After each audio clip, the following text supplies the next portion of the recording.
This episode of Keyword is brought to you by Product Labs, the easiest way to sell on Amazon.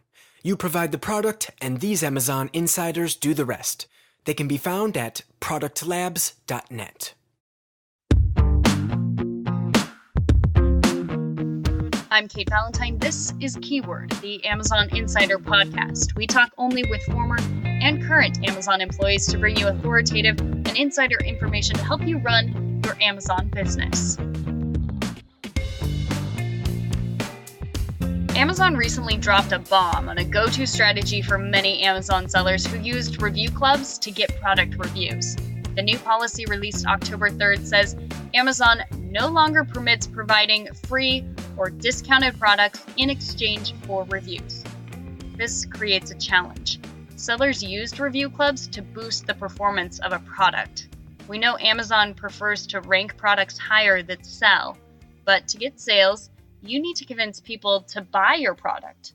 Good reviews convince shoppers that your product is the one they need. So how can sellers adapt to this new policy? It's tough, right? The way things work on Amazon is that products that get the most sales get favorability. So introducing a new product is tough. That's Tim Hughes. He's one of our Amazon insiders. He used to be a former senior product manager at the Amazon Marketplace.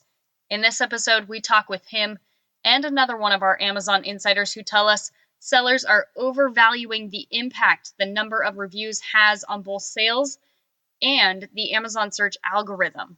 It's interesting, this fascination with reviews.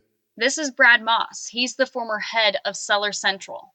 Sometimes when it's one of the only clear levers that you can see that you need to pull on your business, you focus on it a little too much or hyper-focus on that. We ran a statistical analysis about reviews, which was pretty interesting. And the stars that you have are actually much more important than the number of reviews you have as soon as you get to 21 reviews. So before 21 reviews, the number of reviews is more important. But then after you get to 21 reviews, then it's how many stars you have on your product that is much more important than the number of reviews you have on your product.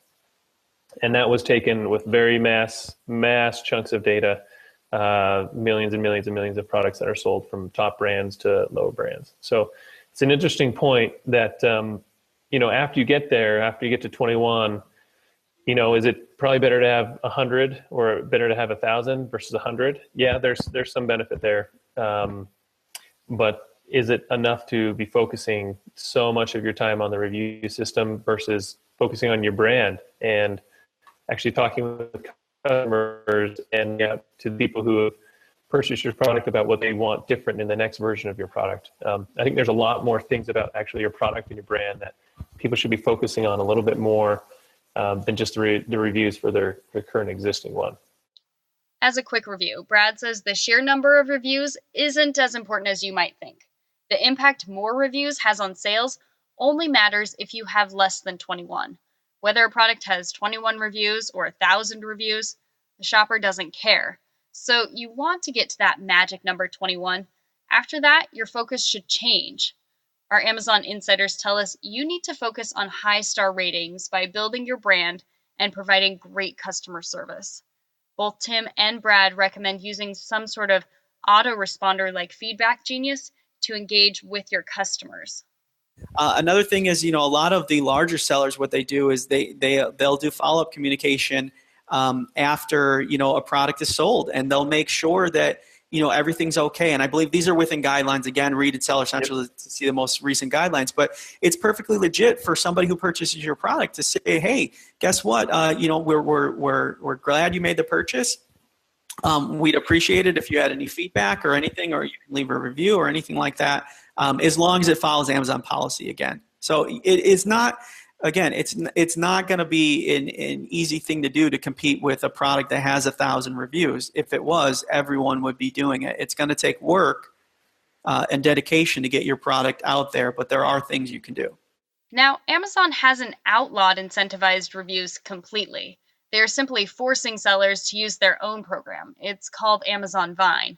This gives Amazon more control because they select the reviewers and then they limit the number of Vine reviews that show up on products.